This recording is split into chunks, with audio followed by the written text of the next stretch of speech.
जय श्री राम भाई। आज की वीडियो थोड़ी सी अहम है। अहम इसलिए है क्योंकि भाई हम वेदों के ऊपर बात कर रहे थे, वेदांत के ऊपर बात कर रहे थे, उपवेदों के ऊपर बात कर रहे थे। ये हमारी बेसिक नॉलेज के लिए मैंने वीडियो डाली थी। यही बेसिक नॉलेज में आता है हवन। हवन एक प्रक्रिया, एक क्रिया या पाखंड। तो भाई हवन एक हमारे सनातन धर्म में एक महत्वपूर्ण हिस्सा है, जो सच्चाई बात है। और हर एक शुभ कार्य हवन से स्टार्ट होता था। एक 16 संस्कार भी लेकर आऊंगा, उसमें हर एक 16 संस्कार जो है हवन से स्टार्ट किए जाते हैं। हिंदुज्म में कह सकते हो, सनातन धर्म में कह सकते हो। तो भाई आज की वीडियो हवन से रिलेटेड है। हवन एक अच्छी क्रिया है या पाखंड है? तो पहले आपको बता दूं, इसका आध्यात्मिक, स्पिरिचुअल और मतलब लॉजिकल जो आज के युवा को समझ आता है वो रीजन भी लेकर आया हूँ। ठीक है, पहली बात तो हवन भाई देखो, नॉर्मली बता देता हूँ, साइंटिफिक रीजन बता देता हूँ, फिर आपको कुछ एग्जाम्पल भी दूंगा, स्पिरिचुअल तरीके से बताऊंगा। पूरा वीडियो देखिएगा, बहुत नॉलेज देने वाला है। कोई बंदा पूछेगा तो भाई आप बहुत बातें उसको बता सकते हो अपने सनातन धर्म से रिलेटेड। तो भाई बात यह है कि बात ऐसी है कि भाई देखो, पहली बात तो हवन में हम क्या यूज करते हैं? हवन में हम करते हैं लकड़ी, आम की लकड़ी का यूज। आम की लकड़ी साइंटिफिक, लॉजिकल जो आप समझ सकते हो उस वे में बता रहा हूं। पहले साइंटिफिक वे में अगर जाने तो साइंटिस्टों के अनुसार अगर आप आम की लकड़ी को जलाते हो तो भाई उससे निकलती है फार्मिक एल्डी एल्डिहाइड, फार्मिक एल्डिहाइड नामक गैस, जो क्या करती है, खतरनाक बैक्टीरिया को आपके एनवायरमेंट से खत्म करती है। दस, ये साइंटिफिकली बता रहा हूं भाई, फार्मिक एल्डिहाइड नाम की गैस आपके खतरनाक बैक्टीरिया को आपके इन्वायरमेंट से, आपके वातावरण से खत्म करती है। ठीक है, और दूसरा इसका कारण है, ये बहुत कम बोलते हैं कि लकड़ी को जलाते हैं तो कार्बोहाइड्रेट गैस निकलती है जो वातावरण के लिए हानिकारक होती है, लेकिन आम की लकड़ी बहुत कम मात्रा में ये इस गैस को निकालती है। ठीक है, जब जलती है तो। दूसरा रीजन, उसमें कपूर जलाते हैं। कपूर का भी सेम ऐसी है भाई। कपूर नेगेटिव, जो अगर हम स्पिरिचुअल वे में जाए तो नेगेटिव एनर्जी को भी खत्म करता है। कई महात्माओं से भी आपने बात सुनी होगी, हम ऐसे क्यों नहीं सीधा मट्टी तेल डाल के जलाते हैं हवन को, कपूर के माध्यम से जलाते हैं। कपूर भी एक पॉजिटिव वे है, इसके से भी ऐसी ऐसी वाइब्रेशन निकलती है, ऐसी सुगंध निकलती है जो आसपास के नेगेटिव इन्वायरमेंट को खत्म करती है। ठीक है, दूसरी बात आती है, उसमें हम घी डालते हैं। हवन में हम घी डालते हैं। ठीक है, घी पहले भी बताया होगा शायद मैंने। घी एक ऐसा वो है, जब हम उसको किसी भी हवन वगैरह में या किसी भी दीपक वगैरह में जलाते हैं तो प्रचुर मात्रा में ऑक्सीजन गैस उत्पन्न होती है देसी घी में। ठीक है, प्रचुर मात्रा में ऑक्सीजन गैस उत्पन्न करता है, तो वो भी एक इन्वायरमेंट के लिए अच्छी चीज है। ठीक है, फिर आती है, हम सामग्री जलाते हैं। सामग्री जो हवन में डालते हैं, आहुति के रूप में डालते हैं, वो सामग्री भाई बहुत सारे मिलके, बहुत सारी औषधियों से मिलके बनती है, जो सच्चाई बात है। उसमें छुआरे होते हैं, कई बार उसमें सूखे केले के पत्ते, बहुत सारी चीजें उसमें मिक्स होती है, बहुत सारी औषधियां उसमें मिक्स होती है। ठीक है ना, अगर किसी को नहीं पता भाई, पहली बात, अगर आप हिंदू धर्म से बिलोंग करते हैं, आपने हवन की सामग्री देखी होगी तो आप समझ जाओगे हवन की सामग्री कहाँ से मिलती है। ज्यादातर पंसारी की दुकान से आसानी से अच्छी तरीके से मिल जाती है। वैसे तो अब कोई डुप्लीकेट भी आने लगी है, लेकिन पंसारी की दुकान से आप एक एक चीज लेकर खुद हवन की सामग्री बना सकते हो घर पे। ठीक है, तो औषधियाँ तो औषधियाँ होती है भाई, उसको एक्सप्लेन करने की जरूरत है नहीं। जो औषधियों से मिलकर जो प्रचुर मात्रा में ऑक्सीजन और अन्य अच्छी गैसों को उत्पन्न करती है, तो इसका मतलब यह है कि वो घर के एनवायरमेंट को बहुत अच्छा कर देती है। कई साइंटिस्टों का मानना है कि अगर कोई 10 मिनट भी हवन के सामने बैठ रहता है तो बहुत सारी बीमारियां उसके शरीर की खत्म हो जाती है, अगर 10 मिनट भी आप हवन के सामने बैठते हो। ठीक है ना, तो ये तो होगी साइंटिफिक। अब ये एक एग्जाम्पल दे देता हूँ, शायद आपने पहले भी सुना होगा, एक एग्जाम्पल फिर भी मैं बता देता हूँ। भोपाल में गैस त्रासदी हुई थी भाई, 1984 के करीब। उस वहां से एक गैस लीक हो गई थी, बहुत जहरीली गैस थी, MIC।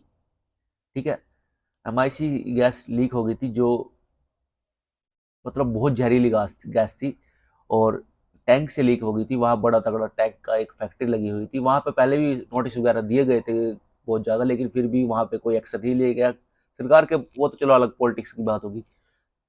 तो वहाँ भाई गैस लीक हो गई थी, वो इतनी ज़्यादा खतरनाक गैस थी, तो वहाँ सभी जगह नोटिफिकेशन, सभी मीडिया में, सभी भोपाल में अगर कोई बंदा हो तो भाई जल्दी से जल्दी उस एरिया को छोड़ दे, क्योंकि वहाँ पर वो गैस लीक हो चुकी है। वहाँ मतलब कभी भी वो गैस लीक होकर कभी भी नुकसान कर सकती है, वहाँ डेथ हो सकती है।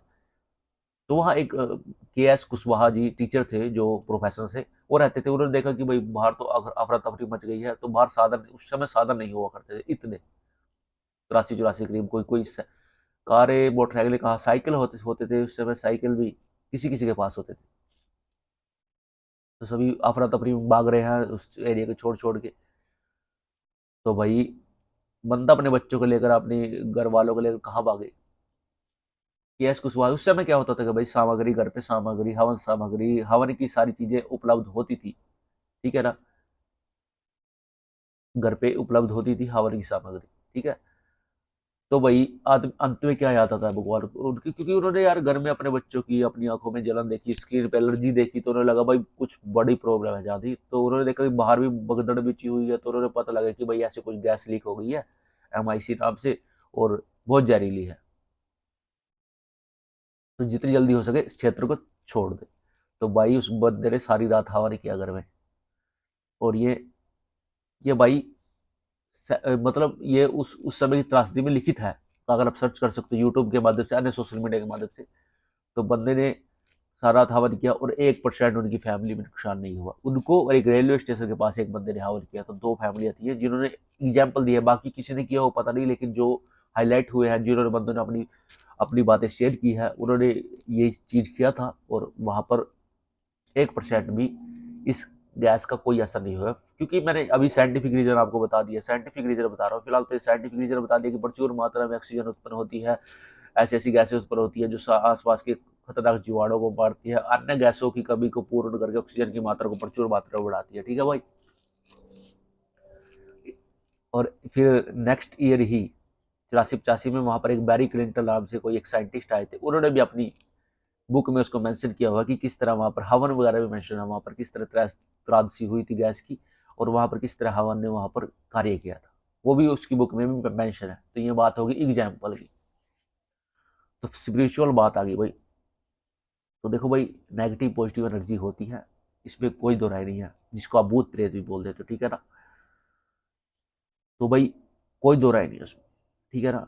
अब ये क्या करती है आपको साइंटिफिकली, ये जितना गंदा इन्वायरमेंट होगा उतनी इनके लिए अच्छा इन्वायरमेंट बनता है, उतनी वहां पर रहती है। बोलते हैं कि जो खंडर पड़े होते हैं वहां पर ज्यादातर ये चीजें वास करती है, नेगेटिव एनर्जी। साइंटिफिकली बोल रहा हूँ मैं, वैसे नेगेटिव एनर्जी का आप समझ लेना, भूत प्रेतों की बात कर रहा हूँ। जितने खंडर होते हैं वहां पर नेगेटिव एनर्जी ज्यादा रहती है। बोलते हैं, कई बार बोलते हैं, जिन घरों में मंदिर नहीं होते वहां पर भूत खंडर समझ के निवास करते हैं, ये कबीर दास जी का दोहा है।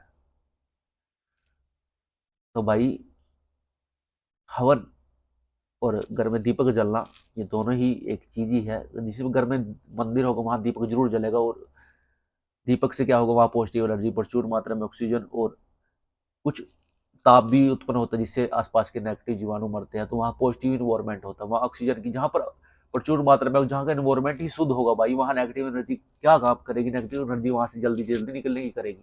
हाँ, ये नहीं है कि आपने एक बार हवन किया तो निकल जाती है, तो वो थोड़ी देर में दोबारा आ जाती है। तो आपने नियमित रूप से हफ्ते में एक बार करना चाहिए, घर की शुद्धि के लिए, घर की उसके लिए। तो आर्य समाजी लोग होते हैं वे, कई तो रेगुलर रूप से करते हैं, हर हर रोज करते हैं। देवताओं की इसमें मैं अहम भूमिका, देवताओं को, मैंने यजुर्वेद की बात की थी पिछली वीडियो में, तो यजुर्वेद में क्या था कि इस देवता के लिए इसका भोग देना चाहिए, इस देवता के लिए इसका भोग देना चाहिए, ये सब ट्रू है भाई। यजुर्वेद अगर आप पढ़ोगे, यजुर्वेद पढ़ने के लिए आपको मैंने एक वेदांत नाम के पीछे वो बता रखी, उसको थोड़ा थोड़ा सा, थोड़ा ज्यादा नहीं, क्योंकि वो एक पूरी शिक्षा प्रणाली है। अगर आप उसको सारा ही समझने की कोशिश करोगे तो समझ नहीं पाओगे, मेन मेन से समझ लेना। उसके बाद आप यजुर्वेद के कुछ हवन विधियों से रिलेटेड उसमें से कुछ पार्ट निकाले गए हैं, कुछ पुस्तकें बनाई गई है ऋषि मुनियों के द्वारा, वे पढ़ लेना, ठीक है। तो भाई नेगेटिव एनर्जी का इम्पैक्ट होता है फैमिली में, मैं इसको नकारता नहीं हूँ, मैं बाकी मैंने इस पर स्टडी की है, बहुत बड़ी स्टडी है मेरी, उन पर भी बात करूंगा, टेंशन वाली बात नहीं है। फिलहाल ये साइंटिफिकली, लॉजिकली और ये सनातन धर्म के बेसिक नॉलेज के लिए ये वीडियोस लेकर आ रहा हूँ। आशा करता हूँ आपको समझ आ रही होगी भाई। मेरा उद्देश्य यही है कि आप तक पहुंचे ये वीडियो, और ये वीडियो को शेयर जरूर कर दीजिएगा अपने दोस्तों के साथ, अपने फैमिलीज के साथ, और ताकि सभी इस नॉलेज को ग्रहण कर सके, सभी अपने धर्म के बेसिक नॉलेज को जान सके, इसलिए मैं ये वीडियो लेकर आया हूँ। तो जय श्री राम भाई, बने रहे हमारे चैनल सनातनी स्टॉल के साथ।